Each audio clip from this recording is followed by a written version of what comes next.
Gente, eu vou falar pouco para não tomar muito tempo, mas o dia do retiro a gente estava lá cozinhando e daí eu estava com uma dor tão feliz no joelho, mas era uma dor tão forte que eu não conseguia levar nem o lixo, subir aquela rampa da escola, me deu uma rampa para subir e eu tinha que pedir para as meninas me ajudar a levar. Eu acho que elas já estavam desconfiadas que eu não queria subir mais aquela rampa do saco de lixo, porque eu não conseguia mesmo. Daí no dia do retiro eu falei, meu Deus, eu quero receber a cura hoje.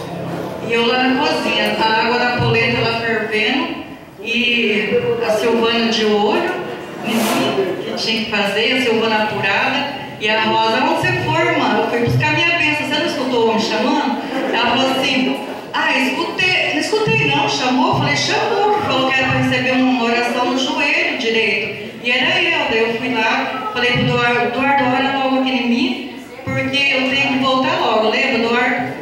E a partir daquele dia, meu joelho não doeu mais, gente. Daí também, é muita bênção. Depois que eu estou aqui, eu já senti a presença do Espírito Santo várias vezes. Eu nunca tinha sentido o que eu senti aqui. A Michelle, essa semana, quebrou o pé em 2 lugares. Eu falei, dei glória a Deus, que ela estava precisando quebrar aquele pé para ficar em casa, porque ela estava estressada, ela estava brigando muito e ela tinha sofrido 2 acidentes de bis.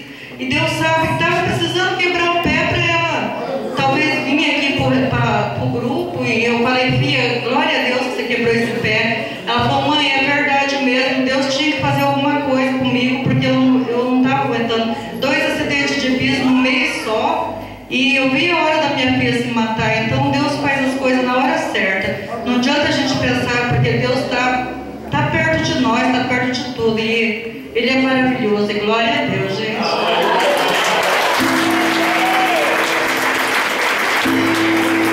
Deus faz milagres.